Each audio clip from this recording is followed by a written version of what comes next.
이게 미스테리한 일이 나왔는데, 구로 콜센터 건물에서요, 이 문제가 됐던 콜센터 직원들이 근무하는 11층 말고 다른 층에서도 감염자가 나왔다는 겁니다. 지금 콜센터 관련 확진자가 109명인데 10층과 9층에서도 확진자가 나왔다는 것은 오늘 주목해 볼 만합니다. 11층에는 콜센터, 바로 아래층에는 상주회사 직원인데 34살의 남성도 감염되고, 그 밑에 층, 그러니까 두 층 아래 앱 개발회사 직원은 27살 여성, 10층, 9층 확진자 둘 다 굉장히 젊고 건강한 남녀라는 거죠. 어떻게 층을 달리했는데 감염이 됐을까? 역학조사 중입니다. 두 가지 가능성. 환기구를 통해서 다른 층으로 번졌을 가능성. 환기구 통해서 이게 번졌다면 잠시 후 김정희 교수님께 여쭤보겠지만 이게 비말의 정도를 넘어선 어떤 감염 확진이다라고 볼 수 있겠고요. 엘리베이터 내의 접촉 여부, 엘리베이터가 바이러스를 옮겨 나르는 수단이 되지 않았느냐? 상당히 무서운 가능성입니다. 바로 여쭤보겠습니다. 김정희 교수님, 바이러스를 전공하셨잖아요. 이 코로나19 바이러스의 성격은 아직 규명되지 않았으나 환기구를 통해서 혹은 엘리베이터를 통해서 바이러스가 다른 층으로 올라갈 수도 있는 겁니까? 이걸 보기 위해서 과거 사스 때를 한번 살펴보면 이거에 대한 해답이 좀 나옵니다. 네. 그래서 2003년, 그러니까 2002년부터 해가지고 2003년까지 사스가 유행을 했는데 당시에 그러니까 유행 초기에 어떤 일이 있었냐면 중국 광동에서 원래 사스가 처음 출발을 했거든요. 그때 네. 환자들을 치료하던 의사가 홍콩을 방문을 해요. 그래서 홍콩 한 호텔에 묵게 되는데 네. 그 같은 층에 머물렀던 16명의 사람들이 감염이 됩니다. 그래서 당시에 홍콩 보건당국에서 환경시료를 채취를 해가지고 조사를 해봤더니 주로 그분이 묵었던 객실 주변과 엘리베이터 근처에서 양성 반응이 나오더라. 예. 라는 게 있었고, 또 하나 사례는 홍콩에서 이것도 초기인데, 당시에 사스도 호흡기 바이러스이기 때문에 주로 호흡기 질병을 일으키지만, 이분 같은 경우에는 전형적인 호흡기 증상이 없어가지고, 당시에 음성 판정을 받았던 분이에요. 그래서 예. 형 집에 방문을 했다가, 당시에 이분이 설사가 굉장히 심했는데, 설사를 하고 나서 그 화장실 변기를 내리는 게 이제 이 에어로졸 형태로 이렇게 분무가 되거든요. 그게 환기구를 타고선 당시에 그 아파트에 있던 300여 명이 감염이 됩니다. 그러니까 두 사례를 보면 지금 그러니까 11층 콜센터하고 나머지 9층, 10층, 그러니까 콜센터에서는 지금 100명이 넘는 확진자가 나왔고요. 9층, 10층에서는 각각 한 명씩 현재 나왔거든요. 근데 이게 환기구를 통해서 만약에 전파가 됐다라고 그러면 11층뿐만 아니라 9층, 10층에서도 굉장히 많은 사람들이 감염이 됐어야 되는 상황입니다. 그러니까 예. 물론 말씀드린 것처럼 이런 어떤 환기구를 통해서 일시적으로 공기 전파 양상을 띌 수는 있습니다. 가능성은 물론 있는데 지금 현재의 상황으로 봐서는 환기구보다는 아마 첫 번째 제가 사례로 말씀드렸던 당시의 환경의 오염에 의해서 주로 이제 매개가 되는 게 엘리베이터와 같은 예. 시설이거든요. 예. 그거에 의해서 다른 층으로 전파됐을 가능성이 보다 더 무게가 실린다. 저는 이렇게 보고 있고. 그렇군요. 예. 그래서 요게 가장 대표적인 사례, 현재까지 상황을 보면 그럴 거라고 판단이 됩니다. 그래서 당시에 우리 보건당국에서 이제 처음에 11층 콜센터에서 다수의 확진자가 나올 때 환경소독을 하기 전에 환경에 대해서 이 시료를 채취를 해가지고 분석을 했어야 됩니다. 그러니까 실제로 보건당국에서 그 절차가 들어갔는지는 모르겠으나 아직까지는 그런 사항에 대해서 보도된 바는 없거든요. 그래서 예.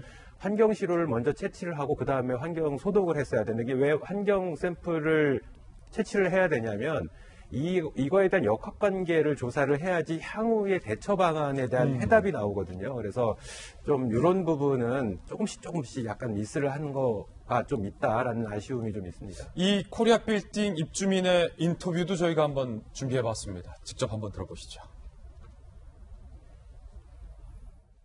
아침 출근 시간, 점심 시간, 퇴근 시간에 우르르 사람들이 엄청 많이 몰려서 나와요. 완전히 오픈된 곳이라서 외부몰 직원들 쓰시고 빌딩 직원도 쓰고 외부 사람들도 쓰고 그래서 거기가 약간 좀 걱정이 되더라고요.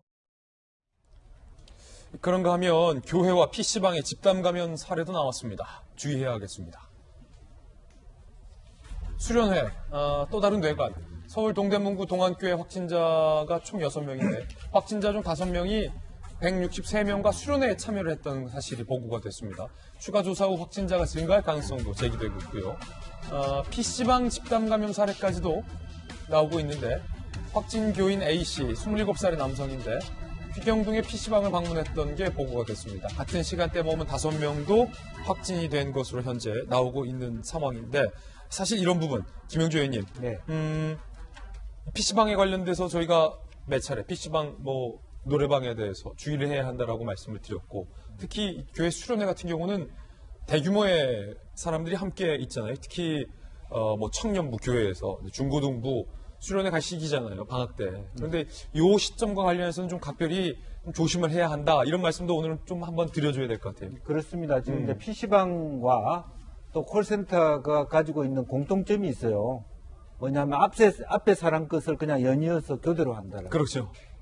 PC방도 그런 거거든요. 앞 사람이 쓰고 로테이션이 계속 회전율이 높은 것도 아닙니까? 그럼 어떤 사람이 앞에 쓰고 갔는지를 모르고 콜센터 10시 2교대, 3교대를 하는 동안에 앞에 순번의 근무자가 어떤 확진자였을 경우에 헤드셋이라든지 마이크라든지 여러 가지 전화기라든지 또 컴퓨터를 다루기 때문에 네. 똑같은 공통점이 있습니다. 그런 위험성을 갖고 있기 때문에 똑같은 좀 더 지자체라든지 관련된 회사에서 말하자면 보건에 대한 위생 지침들을 좀 강화할 필요가 있겠다. 예. 한 사람이 교체될 때마다 PC방도 앞에 사용하던 사람들이 새로 그 자리에 앉을 때마다 소독을 해준다든지 콜센터도 똑같이 로테이션이 있을 때마다 그 셋 전체를 살균한다든지 이런 부분들을 좀 철저하게 할 필요가 있고 특히 이제 아직도 대학이 말하자면 이렇게 완전히 오픈된 개강은 아닙니다만 휘경동 같은 경우는 외국어 대학이라든지 예. 경희대학이라든지 임급 대학생들이 많이 있을 경우는 이거는 더 일파만파거든요. 예. 또 지금 이제 구로 마찬가지로 역세권 소위 말하는 모든 2호선, 1호선, 4호선 이렇게 하는 그 순반 지역에서의 어떤 지하철역에 대한 방역. 예. 특히나 고령자들은 엘리베이터를 타시지 않습니까? 그 부분에 대한 방역은 철저하게 해야 될 것 같습니다. 예. 그런가 하면 정부 세종청사에서도 확진자가 23명이 나왔습니다. 정부에도 비상이 걸렸습니다. 공무원 확진자 현황을 보면요. 해수부 18명, 보건복지부 1명, 국가보훈처 1명, 교육부 1명 등 총 23명이 확진 판정을 받았는데 이 때문에 해수부는 150명을 자가격리했고요. 교육부는 100명을 자택대기했고요. 보훈처는 20명을 자택대기를 한 상황입니다. 정부청사, 세종청사에 비상이 걸렸어요. 세종청사는 15,000명이 근무하고 있고요. 집단 감염 확산 시 행정기능에 마비가 우려되고 있는 상황.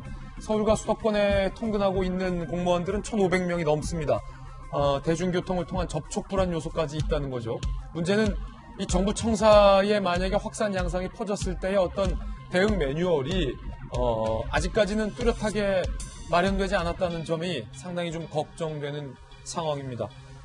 방역의 기준으로 보면 김정희 교수님, 지금 정부 부처에서 나왔으면 정부 부처의 그 유관부서에 있는 팀원, 팀장들까지 다 이렇게 일단 자택에서 격리를 하는 것이 방역으로서 맞는데 그렇다면 정부 부처의 그 팀의 정부 업무가 행정 업무 자체가 사실은 마비가 되는 상황이잖아요. 이거 뭘 어떻게 해야 하나요, 이럴 때는? 근데 지금은 어쩔 수 없다. 없습니다. 지금은 그러니까 접촉자들에 대해서 자가격리를 해야 되고 재택근무를 하게 하거나 여력이 있다라면 전수조사, 진단검사를 실시를 해야 됩니다. 이제 그렇지 않으면 여기 세종청사도 마찬가지 저희 집이 세종이라 잘 아는데 맞아요. 통로로 각각 다 연결돼 있는데 지금 보도자료에 따르면 중간중간을 다 차단을 해가지고 이동은 없었다라고 그러는데 보면은 식사하실 때에도 그 해당 건물에서만 드시는 게 아니라 구내식당을 여러 군데를 방문을 하시더라고요. 예. 공무원들이. 그러니까 이런 과정에서 그리고 공무원 부처 간에 또